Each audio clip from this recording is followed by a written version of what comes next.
경기 북부자치경찰위원회가 어린이 보호구역 시설 개선을 추진합니다. 코로나19 여파로 등교 일수가 급감했는데도 어린이 보호구역 내 교통사고 발생 건수가 줄어들지 않는 것에 따른 조치입니다. 코로나19 영향으로 대중교통 이용률이 크게 감소한 것으로 나타났습니다. 버스의 경우 지난해보다 23.8% 이용이 줄어들었습니다. 경기도가 정부의 국민지원금 지원 대상에서 제외된 소득 상위 12%에게도 1인당 25만 원씩 지급합니다. 경기도의회에서 이를 승인해줬기에 가능했는데 어떤 배경에서 결정을 내렸는지 알아봅니다. 매년 취약계층을 대상으로 다양한 봉사활동을 하고 있는 신한대학교 봉사단이 올해는 지역에 있는 다문화 가정에 생필품 선물 박스를 전달했습니다.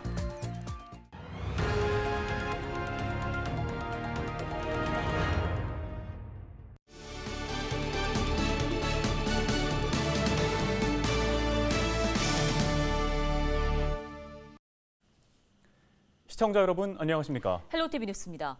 경기도의 코로나19 신규 확진자가 656명 발생해 누적 확진자는 8만 명을 넘어섰습니다.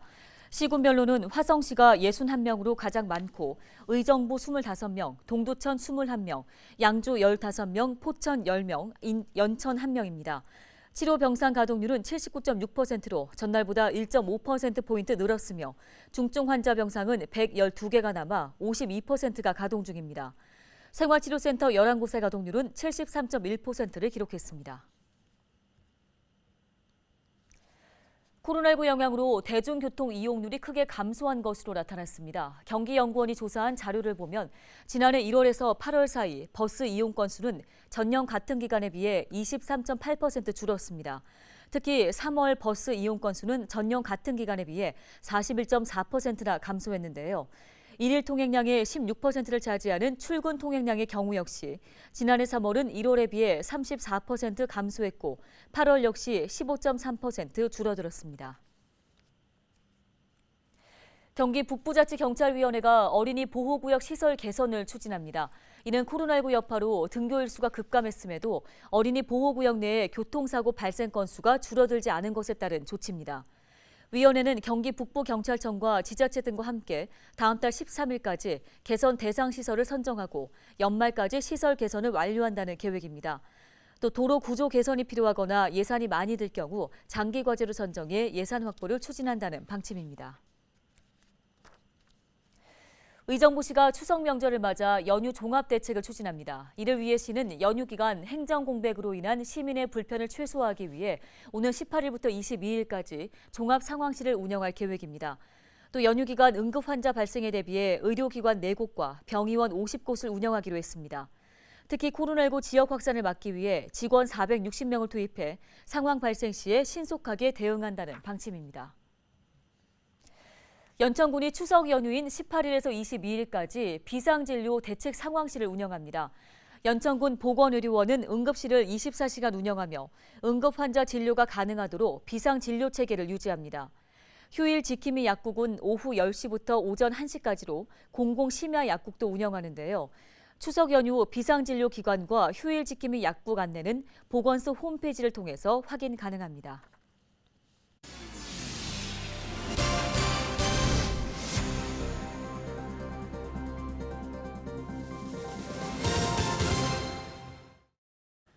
경기 북부경찰이 야간 음주운전 단속으로 20명을 적발했습니다. 이번 단속은 지난 14일부터 밤 9시부터 3시간 동안 고속도로 출입구와 유흥가 주변 도로에서 예고 없이 진행됐는데요.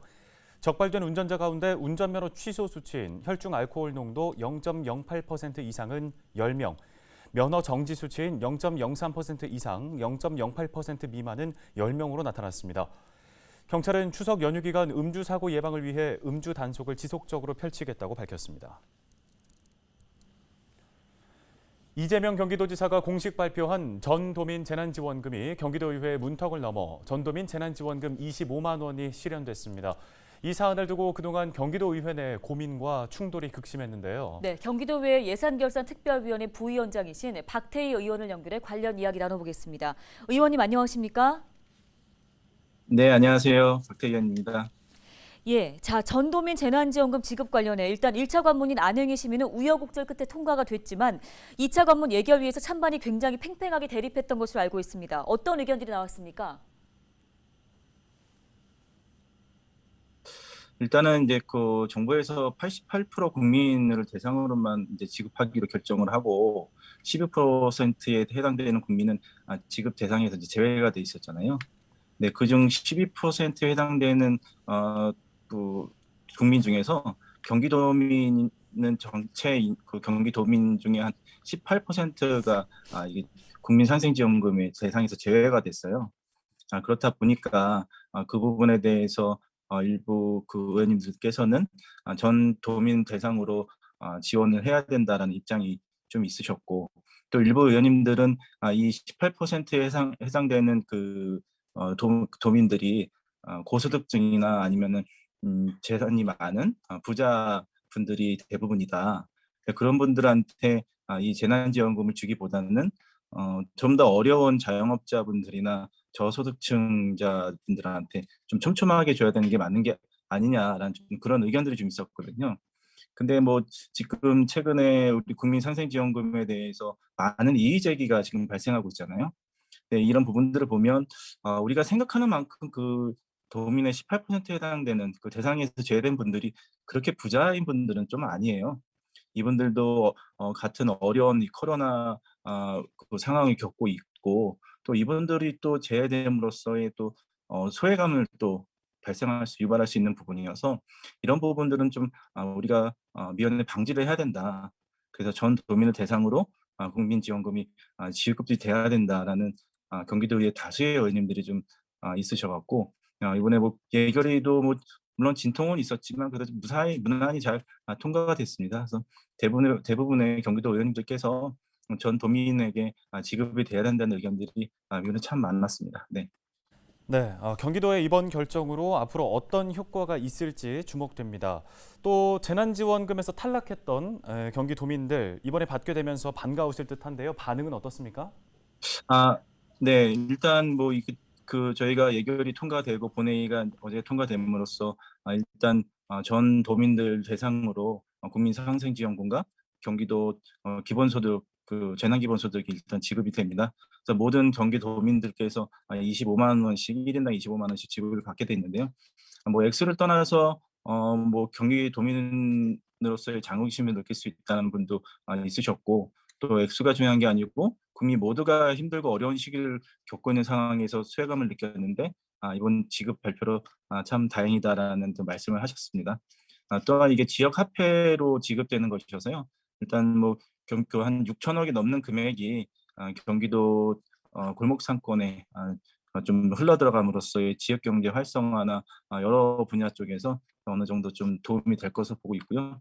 지급 시기는 어저께 뭐 이재명 지사께서 발표했듯이 뭐 기본소득위원회나 정보처리위원회 등 좀 거쳐야 될 부분들이 좀 남아 있습니다. 그리고 이게 이제 지나고 나면 그런 절차를 거치고 나면 10월 1일부터 지급하기로 결정을 했습니다. 예, 그런데 재원 걱정을 하는 이제 시각이 있습니다. 일단 일부에서는 1, 2차 재난지원금만으로도 경기도가 2조 7천억 원가량의 빚이 있고요. 여기에 지급 대상도 당초 도 예상보다 지금 87만 명 정도 늘어났다는 얘기인데 재원 문제 걱정 없겠습니까?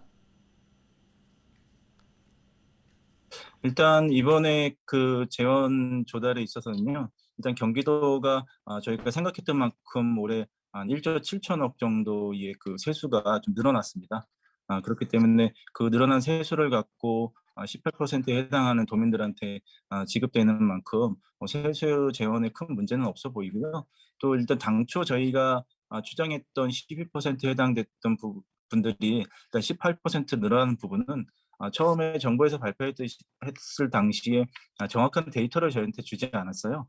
그래서 일단은 정부가 발표한 대로 12%에 해당되는 도민들만 일단은 저희가 추정을 함으로써 좀 갭 차이가 좀 있었는데 지금 뭐 그거는 뭐 큰 문제가 재원에 있어서의 문제가 될 것으로 보여지지 않고요.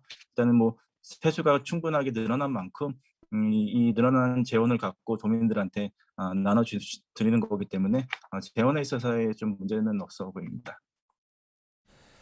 네, 지금까지 경기도의회 예산결산특별위원회 부위원장이신 박태희 의원 연결해서 경기도의 전도민 재난지원금 지급과 관련된 소식 들어봤습니다.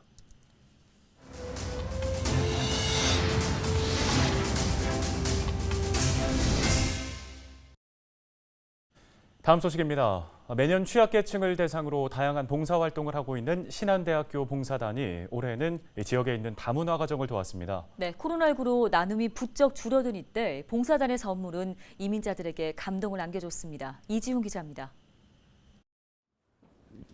이집트 국적의 알리아 기드니 씨. 이집트에서 반정부 운동을 하다가 쫓겨나다시피 도피했습니다.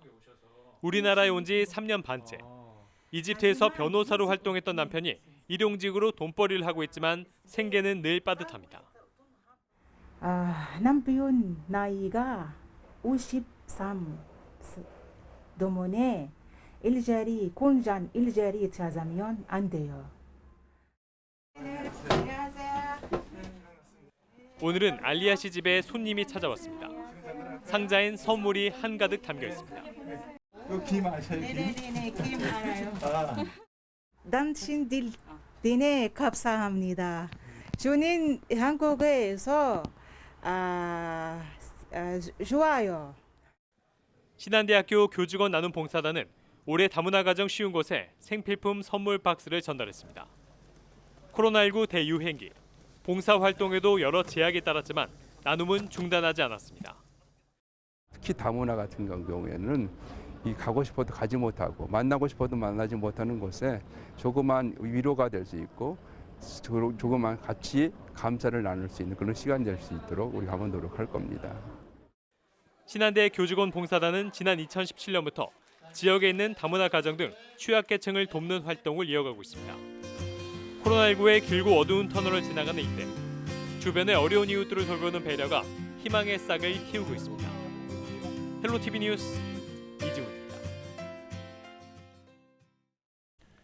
경기 북부 사랑의 열매가 지난 15일 포천시청에서 나눔 리더 가입식과 네잎클로버 공모사업 선정기관 성금 전달식을 가졌습니다. 이번 전달식에는 박윤국 포천시장과 정미옥 포천시 지역사회보장협의체 민간위원장, 경기 북부 사랑의 열매 강주현 본부장, 네잎클로버 공모사업기관으로 선정된 노아의 집 허정회 원장 등이 참석했습니다. 네잎클로버 공모사업 선정기관 배분금 전달식에 앞서 박윤국 포천시장의 나눔 리더 가입식이 있었습니다. 이어 네잎클로버 공모사업 선정기관 15곳에 대한 성금 전달식이 진행됐습니다. 네잎클로버 지원 사업은 지난 2019년 포천시와 경기 북부 사랑의 열매가 방송을 통해 모금한 이웃돕기 모금액 중 일부를 지역 내 복지기관과 단체를 대상으로 공모를 진행했으며 전체 27개 기관이 접수해 그중 15개 기관이 선정됐습니다.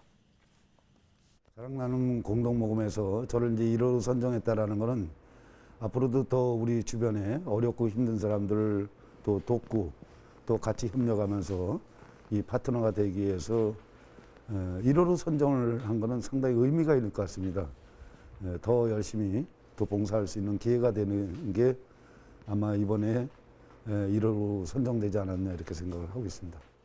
저희들이 장애인들한테 꼭 하고 싶었던 프로그램들이 있었어요. 그런데 지원이 없어서 그동안 못하고 있었는데 이렇게 좋은 기회를 주셔서 프로그램을 할 수 있게 되어서 너무나 기쁘고 또 이렇게 선정해 주셔서 너무나 감사를 드립니다.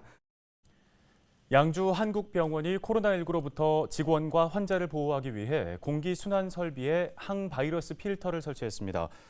한국병원은 델타 바이러스는 전염력이 강하고 비말을 통한 에어로졸 형태로 감염 가능성이 높아 병원 내 에어컨과 공기청정기에 항바이러스 필터를 설치했다고 밝혔습니다. 항바이러스 필터는 코로나 바이러스가 에어컨 흡입구로 들어올 경우 장착된 구리 합금 필터에 달라붙게 해 죽게 하는 원리입니다. 코로나 바이러스는 공기를 통해서 전염된 바 외부 공기로 항바이러스 필터를 거쳐서 내부로 보내주며 안에 있는 공기는 헤파 필터를 통해서 밖으로 내보낸 바 저희 병원은 코로나에 대해서 안심병원으로 태어나고 있습니다. 이달 초 문을 연 양주 한국병원은 14명의 의료진과 120명의 간호사가 근무하고 있으며 203개의 병상을 운영 중입니다. 응급실과 수술실, 건강검진센터를 갖췄고 암 조기 발견을 위한 핵의학 검사와 최신식 MRI 등 최첨단 의료 장비로 다양한 진료를 수행하고 있습니다. 뉴스 마칩니다. 네, 시청해주신 여러분 고맙습니다.